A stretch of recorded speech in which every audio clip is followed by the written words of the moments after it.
talk about how to not make money in your flower business. And in actual fact, I want to talk you through one of the biggest mistakes I made as a floral designer. And in fact, it cost me $70,000. Okay, so who here feels like they're putting in all of the effort to get the customers, but at the end of the day, you kind of feel like you don't see that number in your bank account rising? It's like we put all the effort into this marketing and all of the effort into the sales process, and then we go through, and at the end of the day, we're like, I thought the number in my bank account was supposed to be increasing. What am I doing wrong? And I will tell you, you are in exactly the right place, my friend. If you're anything like me and you constantly feel yourself and see yourself overbuying at the wholesalers, buying vases and containers that you have no plan on using, and totally getting sucked into like the early season premium blooms and just buying them with no plan of actually using them either in a design or for a mini little photo shoot or anything, and then you completely forget about them and then they end up going in the bin. And this is absolutely one of the biggest blunders that I made in my flower business, and I was in denial of it for such a long period of time. But I look back now and I literally see how this habit of overspending, overbuying, and not having a plan for our product or plan for our containers costs a lot of money. And for me, it actually cost us $70,000. Yeah, 7 with 4 zeros at the end. Every time we go to the market, you might want to buy an extra bunch of ranunculus, or if you're designing something, you'll be like, oh, I just want to put 2 more stems in this, 2 more roses in this arrangement because it would look so much better. When you're doing events, or if you're doing daily flower deliveries, or if you're flowering on a weekly basis and you're overspending by $100, $200, $300 every single time out, over the course of 52 weeks, that number adds up very, very quickly. And of all of the mistakes that I made in my business, and so many, this one has a really big financial implication. $70,000.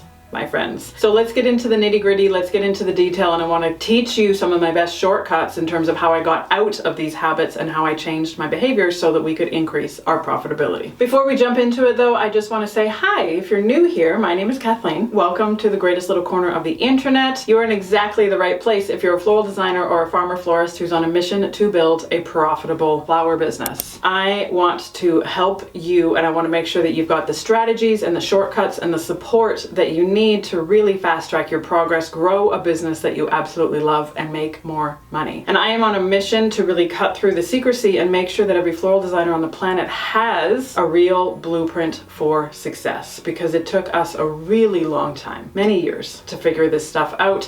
And I felt so alone and so frustrated, and there were so many times I almost called it quits. But my friends, I'm here to help, and I'm here to make it easier for you. When it comes to buying from the wholesalers, buying from local growers, and just managing our expenses and our costs of goods sold in a flower business, this is one of those kind of make or break decisions.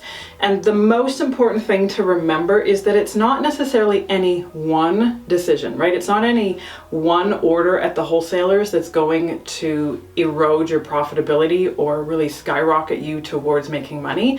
It's the compound effect of how many small decisions that we make every single week in our business. So this idea of really building the habit and practicing discipline and understanding how, when we overbuy at the market every single week, it does have this massive impact on our financial stability. But it's so easy for all of us to get wrapped up in the kind of joy and passion and love of like, oh my God, look at the new flowers that are in season. Oh my God, I totally want to buy that sweet pea. I would really like to look like a cool florist. Oh my God, those new vases and containers, they'll totally be amazing at a wedding that I don't even have plans to book yet. That was absolutely me. In the beginning of going to the wholesalers and going to the market, I had no structure, I had no process in place, and I had no framework to follow. I literally would just buy based on what I wanted to use. I would buy based on what was new in season, and I would totally buy based on what all the cool florists had. And then I proceeded to spend about 18 months in complete denial of the fact that I needed to change my behavior. I knew that our bank account wasn't growing at the rate that it could be, but I didn't want to do anything about it. I put off the exercise of actually looking into our expenses for a really long period of time because I didn't want to feel the shame and I didn't want to feel the discomfort of really facing the truth that I wasn't making money. And I so wish that somebody had sat me down and said, hey, Kathleen, this isn't a big deal. You know that you're not making enough money and you know you need to do something about it. But for so many of us, we kind of live in denial of the whole experience and we just kind of keep pushing our bank account away. We keep kind of putting our bookkeeper away and our accounting software away, and we just kind of keep shoving it away because we don't want to admit that it's not working.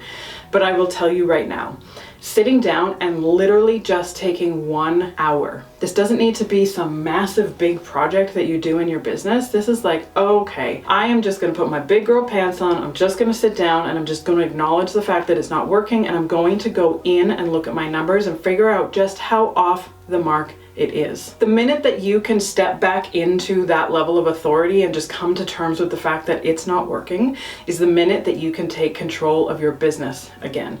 Because if somebody had sat me down and said, hey, Kathleen, this isn't a big deal. Every business owner goes through this kind of stumbling block of overspending and not seeing their revenue increase in their bank account. It's what everybody does. Like literally every business owner has to figure this out for themselves and going, oh, okay, it's just that nobody talks about it. So then we all think that we're failures and we're not good enough and we're like, oh, it must just be me. Not true, my friend. So the year that I finally got our pricing sorted, I was like, amazing, I can see our revenue increasing. But our profitability didn't increase. So I started to then go, okay, the next layer is really understanding and managing our expenses.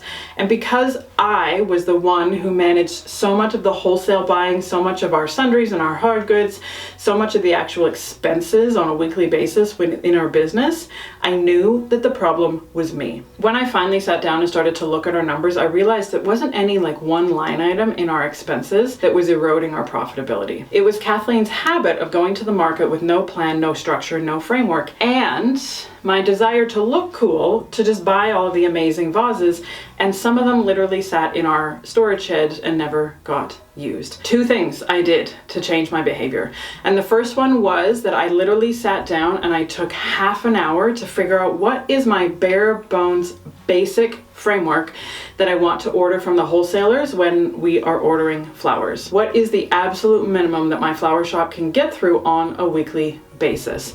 And I just created a very, very, very simple spreadsheet with the flowers that we used most often, how many we went through in a typical order from the wholesalers, and then we would just stick to that. And I went through a 30-day window where I really tightened our purse strings, and I was like, oh, okay, so I'm gonna order the littlest amount possible, and then we can always go back and add on more. The second thing that I did was I really dug into my thoughts about why I was overspending at the wholesalers. And this is when I developed the concept of when you're the CEO in your business versus when you're the employee in your business. Because if Kathleen had hired Kathleen to go do the market orders, Kathleen would have fired Kathleen as a staff member, because I was always over ordering, always overbuying, and always buying things on like the spur of emotion with no plan in place. So I did fire myself.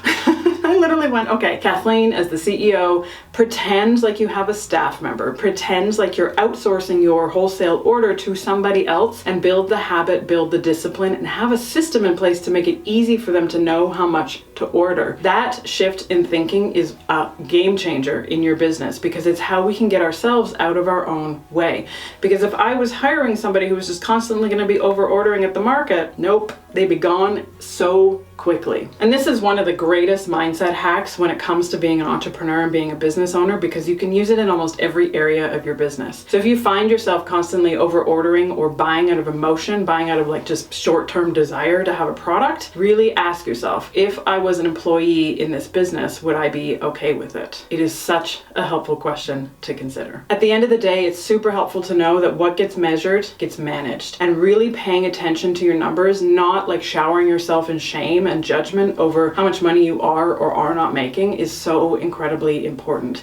If you know you need to change your behavior, stop beating yourself up over it and just put a system and structure in place to make it easy for yourself. Sit down, take an hour, really start to look in your expenses, look at what you're doing in terms of pricing, figure out what's not working, and figure out what system you can put in place to make it work better in your business. And also know as well, we talk a lot about this within the Flower Boss Academy, because I will give you access to every system and shortcut that I have ever created. But even better than that, you also get access to weekly one-on-one coaching so that you can really learn, where is it from my thought process point of view, where is it from my mindset that's really getting in my own way in terms of me feeling confident with what I'm ordering at the wholesalers. And it's so helpful to remember that when it comes to overspending in your business, it's very likely that it's not one line item, that it's actually the culmination of 2 or 3 expenses every single week that add up over the course of 52 weeks that then make it a big ticket at the end of your financial year that you're like, wow, I'm like Kathleen and I just made a blunder of $70,000. All because I was in the habit of overspending and just not having any plan or structure in place to help me manage the profitability. So the 3 most important things I want you to take away from this video is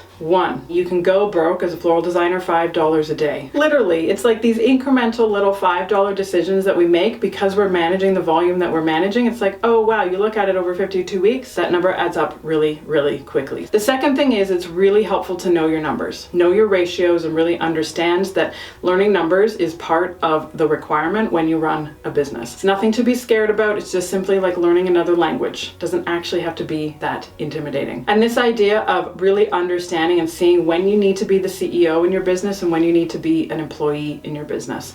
And I love playing this kind of mindset trick with myself and going, oh, okay, I'm going to set up the system and the structure so that I could hypothetically hire somebody, or it's actually because it's going to make it so much easier for Kathleen to do this the next time around. So that mindset hack is super powerful, and it's how I got myself both out of the pricing conundrum, but also out of the overspending in my own business conundrum. And then the last thing I will say is pay attention to your spending and do it on a regular basis. Even if it's just 10 minutes every single week, hop into Xero or QuickBooks or whatever you're using from an accounting perspective and just start paying attention to it, because what gets measured gets managed. And know that I've made a $70,000 mistake in my flower business. So if that's you, my friend, you are not alone. And as I said before, the year following this kind of, when I finally sat down and came to terms with this whole experience, the year following, we didn't actually increase our revenue, but we doubled our profit. So this building the behavior around managing your expenses does help you make more money. And it's so incredibly powerful to know that you have the authority and you have the ability to change that just by making some very simple shifts in your business. And as always, my friends, I hope that this has been helpful. I hope that you sit down today and start to really understand your expenses, see where you need to tweak things, see where you need to change things, see where you need to come up with a very simple copy and paste framework for yourself. And as always, please take care of yourself, and I'll talk to you again next week. Bye for now.